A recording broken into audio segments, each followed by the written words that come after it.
Many thanks for choosing us this afternoon. First, the Western Regional Office of the National Security has uncovered a large cache of suspected stolen electrical materials in Kansarodo, a suburb of the Sekondi Takoradi metropolis. The operation, which was based on intelligence received, led to the discovery of the items hidden in a concealed location and within an uncompleted building believed to be linked to the Electricity Company of Ghana. This comes on the back of the search for about 1,300 ECG missing containers at the Tama Port. Leader of the National Security Task Force in the Western Region, Hasim Tanko, joins us via a phone. Thank you for joining us this afternoon. And so, please confirm exactly what electrical materials was found in this hidden place. Thank you very much, MFA. The cables were that of those that were seen in those videos that have gone viral at the Tama Port and in some areas in Accra.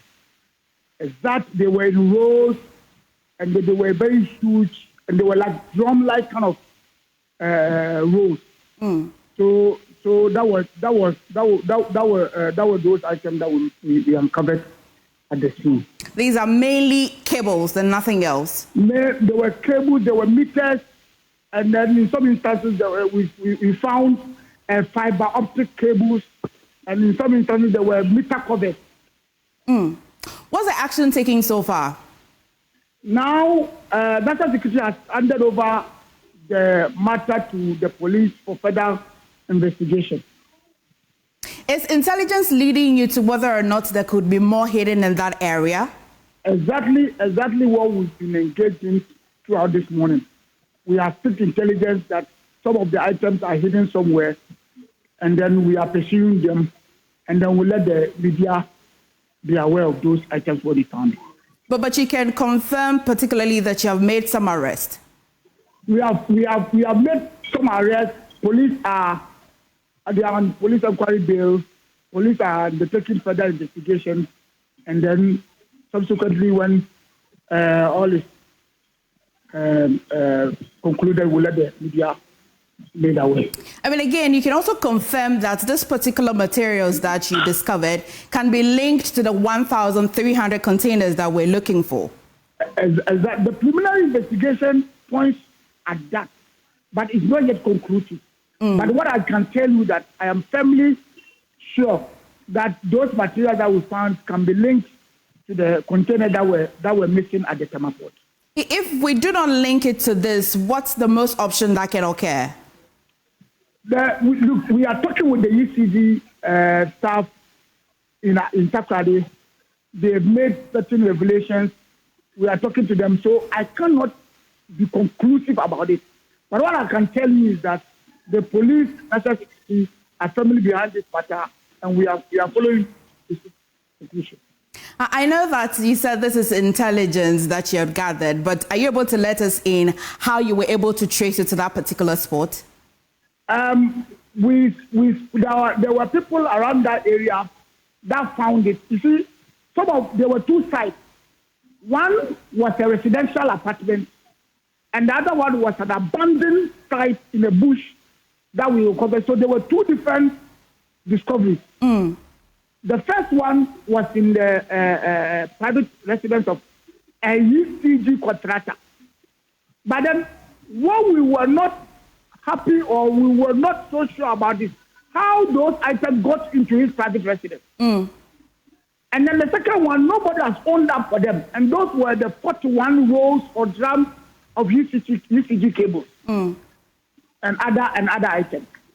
Well, how soon are we going to get any more information on this particular matter? We are up to speed with the contractor, with the ECG, and we're sure by the end of the week we should be talking to your reporters in Takoradi as to how far we've gotten. Thank you, Mr. Tanko, for talking to us. Thank you very much. Thank you.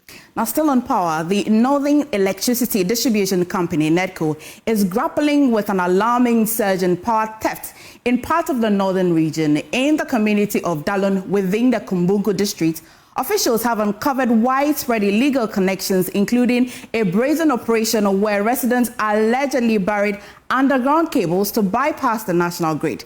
The company estimates its losses about 45% of its monthly distributed power to theft. Now, a figure that severely undermines its operations and service delivery. In response, the NEDCo launched a massive disconnection exercise across the affected areas. However, what followed has exposed just how deep the issue of illegal connections runs in some communities. Now, we go on phone and speak with Mr. Maxwell Kutuka, Corporate Communications Manager, NEDCo, Tamale, to understand the scope of the problem and what is being done about it. Now, again, I just have been telling my audience that you have just been accounting 45% of your losses to illegal theft. Can you confirm this, or it could be more? Well, across the operational area, I think it is fairly so. Good afternoon to you and good afternoon to your audience and viewers. Well, thank you for joining us. And so for 45% loss, I just want to understand how much the impact is so far, and especially on operations. The impact, to put it mildly, is very grave and dire, to the extent that it makes sustainability literally impossible. Because if you literally take it that you are buying 100 bags of lace and selling at the end of the cycle, you are not able to account for 45 of those bags. That, in raw language, is what the case is. So the sustainability, the future, the backbone of the company is threatened. And that is why management decide from time to time to embark on some of these large-scale exercises. Permit me to correct it slightly when you say that we embark on mass disconnections. Actually, it is not, the essence is not disconnection. What we want is we want to mobilize revenue. So it's actually mass revenue mobilization. When we come, we collect a little of what is with you and then we proceed. But we also have another component of it, which is loss control. So in the course of the exercise, we also look out for unauthorized connections, illegal connections, the subject of which is discussion this afternoon. Right. The law has demonstrated beyond reasonable that if it were a race, there would have been an outstanding first.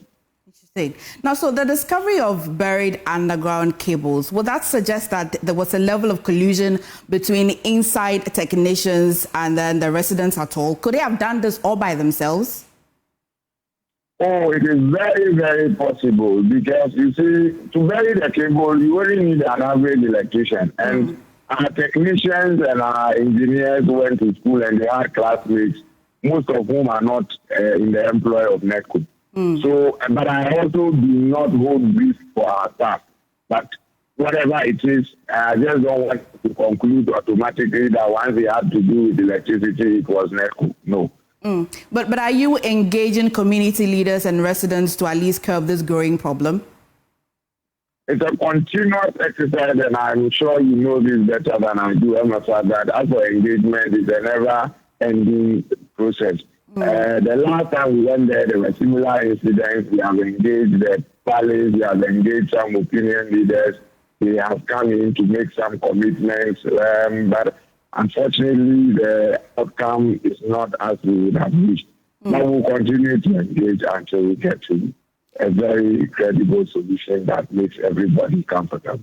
Now, beyond the collection, at least, are you setting an example of some people you may think that are the people that have started this, in burying the cables and bypassing? Are they in any way penalized? So. The reports are just barely trickling in from last night. So, and the exercise is actually only 2 days old today. So you can be sure that when we are done with the exercise, we will drill down and make people answer to the law as is required. Now, before I let you go, beyond the disconnections, are there any long-term strategies in place to address electricity theft? I know that you have been saying that the reports are still just, coming in, but what's the long-term plan? Well, the long-term plan is a myriad of measures, including the deployment of smart meters. Okay.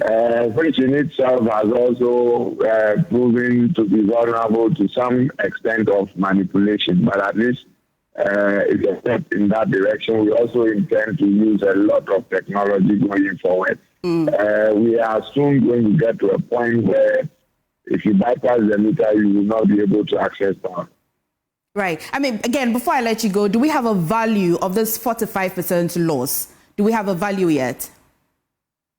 Immediately, no. Immediately, no. I know, like I said, it's trickling in now. So it's early days yet, but we should be able to get you the figures.